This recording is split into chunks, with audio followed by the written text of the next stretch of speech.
तेज सूर्य का, अमृत चंद्र का, ज्ञान शारदा का, शक्ति शिव की, स्नेह माँ का, त्याग दधीची का, गुण राम की, भक्ति नानक की, निधि कृष्ण की, दया महावीर की, प्रतीक्षा प्रताप की, चरित्र शिवा का।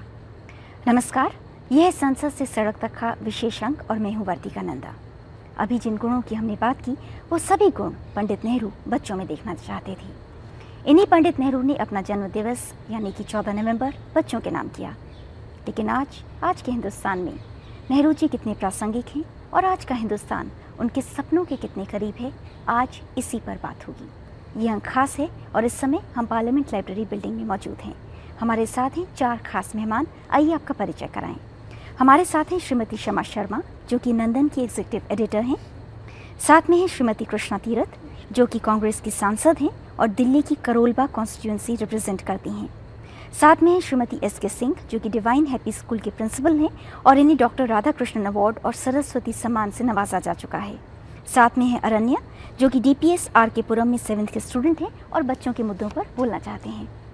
आप सभी से बहुत सी बातें होंगी, लेकिन उससे पहले देखते हैं आज की कवर स्टोरी। शेरवानी पर लगा लाल गुलाब, होठों पर खिलती मुस्कान, आंखों में तैरते मीठे सपने, आसमान में उड़ता शांति का दूत कबूतर और इन सब के बीच बच्चों से घिरी खुशियों भरी गूंज। ये उस पहचान का नाम है जिसे कहते हैं पंडित जवाहरलाल नेहरू। सुविधाओं में पले बढ़े पंडित नेहरू ने राष्ट्र की आजादी के लिए संघर्ष की कटीली राह चुनी। पश्चिमी उदारवादी दर्शन में पले नेहरू जी ने गहन चिंतन कर भारतीय समाज का विश्व दृष्टिकोण स्थापित किया। भारत के भविष्य के लिए काम करना उनका मिशन था और यही कारण था कि जल्दी ही उन्होंने स्वतंत्रता आंदोलन की अगुवाई शुरू कर दी। उन्होंने बेहद गरिमा के साथ आजादी की लड़ाई का संचालन किया और कई बार जीत गए।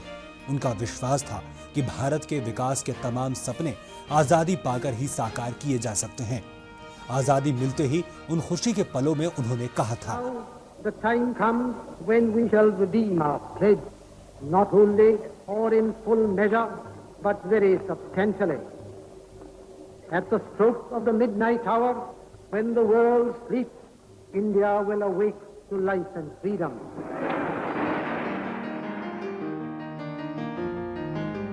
आजादी के बाद पहले प्रधानमंत्री का पद संभालते ही नेहरू जी को सबसे पहले भारत पाकिस्तान विभाजन की समस्या का सामना करना पड़ा। इन परिस्थितियों में भी उन्होंने राष्ट्रीय एकता और अखंडता की मर्यादित रूप से रक्षा की। नव भारत का निर्माण करने के अलावा उन्होंने संसदीय प्रणाली की सरकार की स्थापना, धर्मनिरपेक्षता की जड़ों की मजबूती और दास्ता की जंजीरों में जकड़े अफ्रीकी एशियाई देशों को स्वाधीन कराने की कोशिशें भी जारी रखीं। भाखड़ा जैसे बांध और इस्पात कारखानों का निर्माण कर उन्होंने इन विशाल परियोजनाओं को आधुनिक मंदिरों की संज्ञा दी।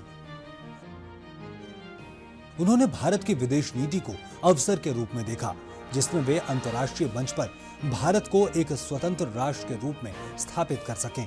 वे चाहते थे कि भारत दोनों महाशक्तियों में से किसी के भी दबाव में न रहे। नेहरू जी की विदेश नीति का मुख्य बिंदु गुटनिरपेक्षता था। दरअसल नेहरू जी विविध मूडों वाले शख्स थे। बच्चों से उन्हें गहरा लगाव था।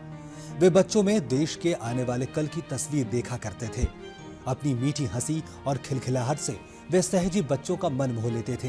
यही कारण था कि बच्चे उन्हें प्यार से चाचा नेहरू कहते थे। बच्चों के प्रति इसी असीम लगाव के कारण वे हर साल अपने जन्मदिन को बाल दिवस के रूप में मनाते थे और ये परंपरा आज भी कायम है। नेहरू जी आने वाले कल के सपने देखते थे। कृष्णा जी, पहला सवाल आप ही से। पॉलिटिक्स के साथ हर चीज़ जुड़ती है और नेहरू जी देश के पहले प्रधानमंत्री थे। तब से लेकर अब तक जो बदलाव हुए, उन्हें देखते हुए नेहरू आपको कितने प्रासंगिक दिखते हैं? नहीं, ये मैं समझती हूँ कि नेहरू देश के पहले प्रधानमंत्री रहे और उन्होंने बहुत अच्छे सपने इस देश को आगे बढ़ाने के लिए सोचे थे और इसीलिए नवनिर्माण करने की बात कही थी कि भारत का नवनिर्माण करना है। इसमें मजदूरों को, किसानों को, नौजवानों को, शिक्षक जो हमारे हैं शिक्षा देने वाले और बच्चों को, इन सब को हमारी मिलीजुली प्रतिक्रिया होनी चाहिए क्योंकि बच्चे कल का भारत का भविष्य बनते हैं। और इसीलिए नेहरू ने बहुत अच्छी तरह से बच्चों को जाना पहचाना और उनका मन बच्चों के साथ मिलता था, इसीलिए बच्चे प्रेम से उन्हें चाचा नेहरू के नाम से पुकारते थे। और आज फिर हमें ज़रूरत पड़ी है कि भारत का पुनः नवनिर्माण करना होगा, पुनः निर्माण करना होगा। उसमें कारण आए हैं कि कुछ देश की बदलती प्रतिक्रियाएं जो हो रही हैं, हर सभी क्षेत्र में सभी की अलग अलग समस्याएं बढ़ी हैं। देश जैसे जैसे आगे बढ़ा, तरक्की की है। जब देश आज़ाद हुआ तो हमारे पास सुई तक बनाने के लिए नहीं था, लेकिन आज हमने तरक्की भी की है। बहुत सारे ऐसे स्थान हैं जहाँ सुई नहीं बनती थी और आज देश बड़े बड़े हवाई जहाज़ों के पार्ट बनाते। मेरी कॉन्स्टिट्यूएंसी में भी एक ऐसा क्षेत्र है आनंद पर्वत जहाँ हवाई जहाज़ के पार्ट्स बनाए जाते हैं। और अगर फील्ड में देखो तो जवानों के लिए चलाने के लिए गोलियां, उनकी बंदूकों के पार्ट्स तैयार होते हैं जी, गाड़ी के पार्ट्स तैयार होते हैं, पनडुब्बी तक आज हम बना रहे हैं। तो पुनः, इसलिए मैं कहती हूँ देश का पुनः निर्माण करने की हमें ज़रूरत है।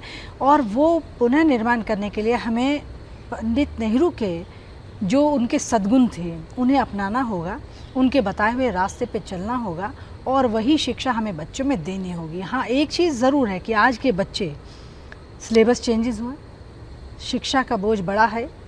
और उसके बाद हुआ यह कि जो मैं टेलीविज़न को देखती हूँ, बच्चों के पेरेंट्स से मुझे शिकायत मिलती है कि आप ये जो कार्टून्स हैं, ये जो चाइना के आते हैं बेबलेट शो, और इनको बंद कर दीजिए, क्योंकि बच्चे जो है अब छोटी चीज़ें, पत्रिकाएं पढ़ना भी बंद कर दिया और केवल टेलीविज़न को देखते हुए उनके स्वास्थ्य पे भी बुरा असर पड़ता है। इस पर हम जरूर बात करेंगे, बिल्कुल, स्वास्थ्य पे भी असर पड़ता है। इसलिए भारत को आगे बढ़ाने के लिए हमें जवानों को, किसानों को, मजदूरों को और बच्चों को, शिक्षकों को, सबको मिला के हमें आगे बढ़ना होगा, उनकी समस्याओं का समाधान करना। आपने एक बहुत इंपॉर्टेंट बात की कि जिस हिंदुस्तान में पहले सुई तक नहीं बना करती थी, आज वहाँ पर इतनी बड़ी बड़ी चीजें हो रही हैं। शमा जी, ये आप बताएं कि हिंदुस्तान बदला है, तस्वीर भी बदली और बहुत खुशहाल भी हुई, लेकिन आपको लगता है कि तब का जो बच्चा था, जिसमें एक एनर्जी थी, एक एंथुजियाज्म था अपने देश के लिए कुछ करने का, और जिस तरह से नेहरू ने सबको जगाया था, क्या आज वो एनर्जी है, वो खुशी है?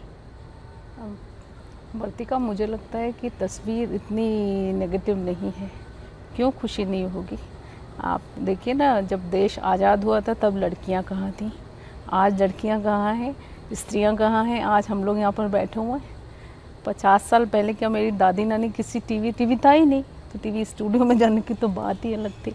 लेकिन तब आज़ादी के लिए जिस तरह से स्ट्रगल हुआ, और आज़ादी, और नेहरू जी का, मैं सोचती हूँ कि जो कृष्णा जी ने अभी कहा है, नेहरू जी का जो इस देश के बच्चों को, तो बच्चे तो अगर उनके माता पिता की आर्थिक स्थिति ठीक हो तभी तो बच्चे आगे बढ़ सकते हैं, तभी तो वो अच्छी शिक्षा प्राप्त कर सकते हैं, या कहिए खेल सकते हैं, मनोरंजन के साधन मिल सकते हैं उन्हें।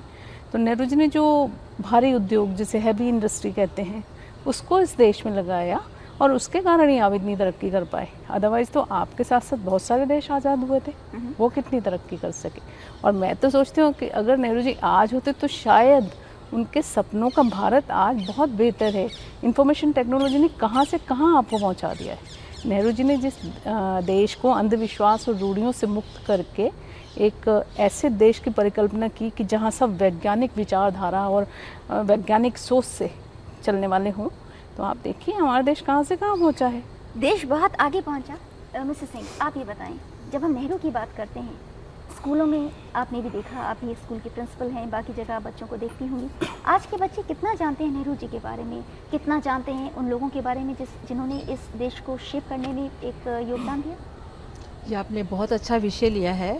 ऐसा है कि जैसे मैं इस फील्ड में पिछले 28 साल से हूँ और मैं देख रही हूँ कि जो यंग बच्चे जो अब आ रहे हैं, उनकी जो ज्ञान है नेहरू जी के बारे में, वो अधिकतर बच्चों में सिर्फ किताबी नॉलेज है, किताबी ज्ञान है, जो उन्होंने बुक में पढ़ना है, एग्ज़ाम पास करना है, इसके अलावा वो कुछ जानना ही नहीं चाहते, उनकी इच्छा ही नहीं होती है। बहुत बड़ी दिक्कत है। आप तो स्टूडेंट हैं, स्कूल में पढ़ रहे हैं, कितना कुछ जानते हैं आप नेहरू के बारे में? क्या पढ़ाया गया, क्या जानते हैं? और आपकी एज ग्रुप के बाकी जो आपके फ्रेंड्स हैं अलग अलग स्कूलों में, उनसे जब आप मिलते हैं तो आपको लगता है कि पंडित नेहरू की आइडियोलॉजीज़ की कुछ जानकारी है बच्चों को? जी, मुझे तो जितना मैम ने कहा कि ज़्यादातर बुकिश नॉलेज ही लगती है, लेकिन जो बच्चे जानना चाहते हैं उनके पास वो नॉलेज होती है। और आइडियोलॉजी, नेहरू जी की आइडियोलॉजी